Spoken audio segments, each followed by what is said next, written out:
یه روز که رفته بودم مدرسه فهمیدم که میخوان ما رو ببرن کتابخونه. ما هم کلاس اول بودیم و خیلی خوشحال شدیم چون من تا حالا تو عمرم اصلا کتابخونه ندیدم و نرفتم. بعدش سوار اتوبوس شدیم. اتوبوس که نبود، مینیبوس بود، ولی خب سوار مینیبوس شدیم و فهمیدم رانندش بابای دوستم حسینه.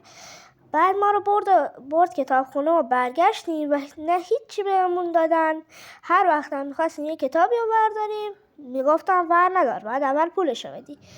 ما هم بعدش که رفتیم خیلی حال کردیم و تو فضای کتابخونه سیس انیشتین رو گرفته بودیم.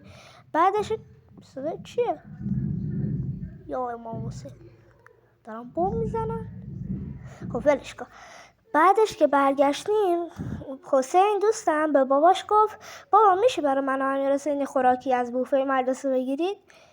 یادتونه که داخل پارت قبلی ما رفتیم بوفه و خوراکی قرضی گرفتیم، ولی خب بهش گفت بابا میشه برام خوراکی بگیری؟ باباش هم گفت باشه الان براتون میگیرم.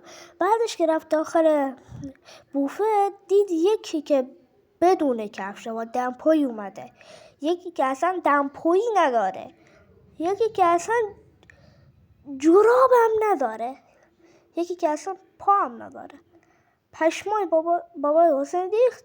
بعد اصلا دیگه تا آخر سال نیومد دنبالش. همش براش سرویس میفرستاد و اصلا نمی اومد داخل مدرسه. اسم مدرسه شهادت بود. شهادت مدرسه در و داغونی بود، اصلا نابود بود. ولی وقتی ما ترک تحصیل کردیم، ما از اونجا رفتیم مدرسه آیت الله سعیدی، دیگه رفتم بهش رسیدن و خیلی خوبش کردن. هی شانس ما دیگه.